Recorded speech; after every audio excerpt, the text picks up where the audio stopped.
आग लगी है इसमें तमाम जो ना मीडिया के ऊपर खबरें हो रही हैं कि जो ना सिलेंडर जला है। ऐसी कोई बात नहीं है, कोई सिलेंडर नहीं जला।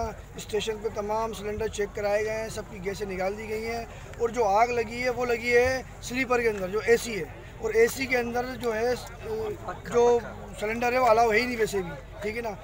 जो उनके साथी हैं जो यहाँ के अमला है वो बता रहे हैं कि पंखा में शॉर्ट सर्किट था, वो 3-4 दिन से था, और शॉर्ट सर्किट हुआ है, पंखा गिरा नीचे, उससे आग भड़की है। और इतनी तेज़ी से आग भड़की है, उसके बावजूद जो है ट्रेन चलती रही है, कोई अमला नहीं था, कोई पुरसान हाल नहीं था, ठीक है ना।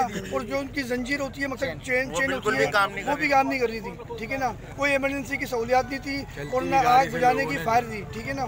तो ये तमाम जिम्मेदारी जो है ना खुद रेलवे की है और आला हुक्काम की है, उनका नोटिस लें।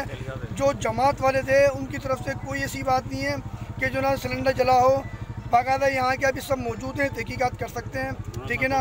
जो बात है वो सब क्लियर हो जाएगी। ये बिला वजह का प्रोपेगेंडा किया जा रहा है कि तबलीगी जमात वाले जो हैं वो जो सिलेंडर की वजह से आग लगी है। तो हम अपील करते हैं हुकूमत से कि इस नाम नहाद प्रोपेगेंडे को जो ख़त्म किया जाए और जो असल वजूहात है वो सामने लाई है।